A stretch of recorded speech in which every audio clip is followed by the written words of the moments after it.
తెలంగాణ ఉత్తర భాగంలో చరిత్ర, సంస్కృతి, వ్యవసాయం, ఆధ్యాత్మికత, ప్రకృతి అందాలు కలిసిన అద్భుతమైన నేల అదే నిజామాబాద్ జిల్లా. ఒకప్పుడు ఇందూరుగా ప్రసిద్ధి చెందిన ఈ ప్రాంతం నేడు తెలంగాణలో వేగంగా అభివృద్ధి చెందుతున్న జిల్లాల్లో ఒకటి. కాకతీయుల వైభవం నుండి నిజాం పాలన వరకు, గోదావరి తీరాల నుండి పచ్చని పంట పొలాల వరకు, దేవాలయాల ఘంటానాదం నుండి దర్గాల ఆధ్యాత్మికత వరకు ప్రతి అడుగులోనూ చరిత్రను మోసుకెళుతున్న నేల ఇది. నిజామాబాద్ పేరు ఎలా వచ్చింది? నేటి నిజామాబాద్ ఒకప్పుడు ఇందూరుగా ప్రసిద్ధి చెందింది.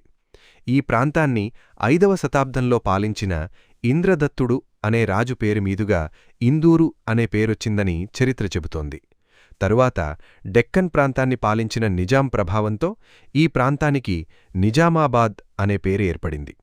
నిజామంటే పాలకుడు, ఆబాద్ అంటే అభివృద్ధి చెందిన ప్రాంతం అనే అర్థం. 1876లో సాలార్జంగ్ పరిపాలనా సంస్కరణల సమయంలో ఇందూరు ప్రత్యేక జిల్లాగా మారింది.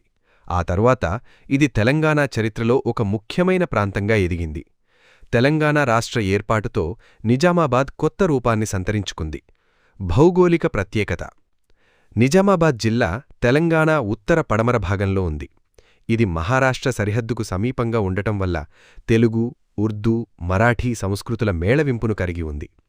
ఈ జిల్లాలో గోదావరి నది ప్రవహించడం ఒక గొప్ప వరం. గోదావరి తెలంగాణలోకి ప్రవేశించే ప్రాంతాల్లో నిజామాబాద్ ముఖ్యమైనది.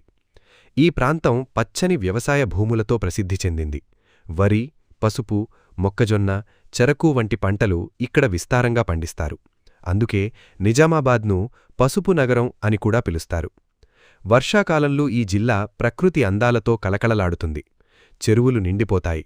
పచ్చని పొలాలు చూసిన వారికి ఒక కొత్త ప్రపంచంలోకి వచ్చిన భావన కలుగుతుంది. చారిత్రక వైభవం: నిజామాబాద్ చరిత్ర వేల ఏళ్ల పాతది. మౌర్యులు, శాతవాహనులు, రాష్ట్రీకూటులు, చాళుక్యులు, కాకతీయులు ఇలా ఎన్నో రాజవంశాలు ఈ నేలను పాలించాయి. నిజామాబాద్ కోట నిజామాబాద్ జిల్లాలో అత్యంత ప్రసిద్ధ చారిత్రక కట్టడాల్లో ఒకటి. ఇది 10వ శతాబ్దంలో రాష్ట్రీకూటుల కాలంలో నిర్మించబడింది. తరువాత నిజాంల కాలంలో ఈ కోటను మరింత బలోపేతం చేశారు. ఈ కోటపై ఉన్న రఘునాథ ఆలయం ప్రత్యేక ఆకర్షణ. కోటపై నిలబడి చూస్తే మొత్తం నగరం అందంగా కనిపిస్తుంది. కోటలోని గాలి ప్రసరణ వ్యవస్థ అప్పటి శిల్పకళా నైపుణ్యాన్ని తెలియచేస్తుంది.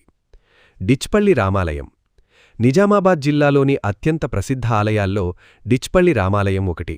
దీనిని తెలంగాణ ఖజురాహో అని కూడా పిలుస్తారు. 14వ శతాబ్దంలో కాకతీయులు నిర్మించిన ఈ ఆలయం నల్ల మరియు తెల్ల బసాల్టు రాళ్లతో నిర్మించబడింది. ఆలయ గోడలపై నున్న శిల్పాలు అద్భుతంగా ఉంటాయి. ప్రతి రాతిలో కళ, భక్తి, చరిత్ర కనిపిస్తాయి. శ్రీరామనవమి సమయంలో ఇక్కడ వేలాది మంది భక్తులు చేరుతారు. 105 మెట్లు ఎక్కి ఆలయానికి చేరుకోవడం భక్తులకు ఒక ఆధ్యాత్మిక అనుభూతిని కలిగిస్తుంది. అలీసాగర్ అందాలు: నిజామాబాద్ అంటే గుర్తొచ్చే మరో ప్రదేశం అలీసాగర్. పచ్చని తోటలు, సరస్సు, రాళ్ల మధ్య ఏర్పాటైన ఉద్యానవనం ఇవన్నీ కలిపి అలీసాగర్ను ఒక అందమైన పర్యాటక కేంద్రంగా మార్చాయి. ఇక్కడ బోటింగ్ సౌకర్యం కూడా ఉంది. వర్షాకాలంలో ఈ ప్రాంతం మరింత అందంగా మారుతుంది. కుటుంబాలతో కలిసి గడపడానికి ఇది అద్భుతమైన ప్రదేశం. శ్రీరామ్ సాగర్ ప్రాజెక్ట్: గోదావరి నదిపై నిర్మించిన శ్రీరామ్ సాగర్ ప్రాజెక్టు ఉత్తర తెలంగాణకు జీవనాడి లాంటిది. పోచంపాడు వద్ద నిర్మించిన ఈ భారీ ప్రాజెక్టు వేలాది ఎకరాలకు సాగునీరందిస్తోంది. ఈ డ్యాం చుట్టూ ఉన్న ప్రకృతి అందాలు పర్యాటకులను ఆకర్షిస్తాయి. నీటిమీద ఎగురే వలస పక్షులు ఇక్కడి ప్రత్యేక ఆకర్షణ. బడా పహాడ్ దర్గా: నిజామాబాద్ జిల్లాలో మత సామరస్యానికి చిహ్నంగా నిలిచింది బడా పహాడ్ దర్గా. కొండపై ఉన్న ఈ దర్గాకు హిందువులు, ముస్లింలు కలిసి పెద్ద సంఖ్యలో వస్తారు. ప్రతి సంవత్సరం జరిగే ఉర్సు ఉత్సవాలు ఎంతో వైభవంగా జరుగుతాయి. తెలంగాణతో పాటు మహారాష్ట్ర, కర్ణాటక ప్రాంతాల నుండి కూడా భక్తులిక్కడికి వస్తారు. వ్యవసాయం మరియు ఆర్థిక వ్యవస్థ: నిజామాబాద్ జిల్లా వ్యవసాయాధారిత జిల్లా. వరి పంటకు ఇది ప్రసిద్ధి. పసుపు ఉత్పత్తిలో కూడా ఈ జిల్లా ముందుంటుంది. చెరకు సాగు కారణంగా ఇక్కడ నిజాం షుగర్ ఫ్యాక్టరీ స్థాపించబడింది. ఒకప్పుడు ఆసియాలోనే అతిపెద్ద చక్కెర కర్మాగారంగా ఇది గుర్తింపు పొందింది. వ్యవసాయ మార్కెట్లు, పసుపు యార్డులు, ధాన్య కొనుగోలు కేంద్రాలు ఈ జిల్లాలో ముఖ్యమైన పాత్ర వహిస్తున్నాయి. సంస్కృతి మరియు సంప్రదాయాలు: నిజామాబాద్ సంస్కృతి ప్రత్యేకమైనది. తెలుగు, ఉర్దూ, దక్కనీ సంస్కృతుల కలయిక ఇక్కడ కనిపిస్తుంది. హిందువు, ముస్లిం పండుగలు కలిసి జరుపుకోవడం ఇక్కడి ప్రత్యేకత. బతుకమ్మ, బోనాలు, దీపావళి, రంజాన్, బక్రీద్ అన్నీ సమానంగా జరుపుకుంటారు. ఇక్కడి ప్రజలు స్నేహపూర్వకంగా ఉంటారని చాలామంది చెబుతారు. నగర జీవితం ఉన్నప్పటికీ ప్రశాంతత ఇక్కడ ఇంకా కనిపిస్తోంది. నిజామాబాదీ వంటకాలు. నిజామాబాద్ వంటకాలు తెలంగాణ మరియు హైదరాబాద్ ప్రభావాన్ని కలిగి ఉంటాయి. బిర్యానీ, తహరీ, హలీం, నిహారీ వంటి వంటకాలు ప్రసిద్ధి. గ్రామీణ ప్రాంతాల్లో పల్లీ చట్నీ, నాటుకోడి కూర, జొన్న రొట్టెలు ఎంతో ప్రసిద్ధి.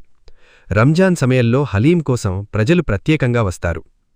విద్య మరియు అభివృద్ధి.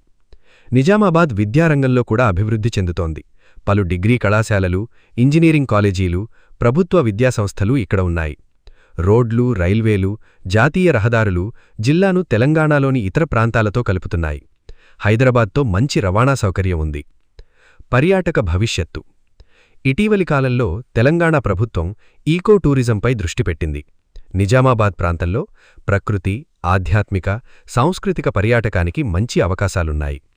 అలీసాగర్, శ్రీరామ్ సాగర్, డిచ్పల్లి, బడాపహాడ్ వంటి ప్రదేశాలను మరింత అభివృద్ధి చేస్తే ఈ జిల్లా దేశవ్యాప్తంగా పర్యాటక కేంద్రంగా ఎదగగలదు. చరిత్రను కాపాడుకుంటూ, సంస్కృతిని నిలబెట్టుకుంటూ అభివృద్ధి దిశగా అడుగులు వేస్తున్న నేల నిజామాబాద్. ఇది కేవలం ఒక జిల్లా కాదు. ఇది చరిత్రతో నిండిన గాథ. ఇది ప్రకృతి ఒడిలో పుట్టిన అందమైన ప్రపంచం. ఇది మత సామరస్యానికి ప్రతీక. ఇది తెలంగాణ గర్వం. పచ్చని పొలాలు, పురాతన కోటలు, దేవాలయాల ఘంటానాదం, దర్గాల ఆధ్యాత్మికత, ప్రజల ఆతిథ్యం ఇవన్నీ కలిసిన నేల నిజామాబాద్. తెలంగాణ హృదయంలో చిరస్థాయిగా నిలిచిపోయే జిల్లా నిజామాబాద్.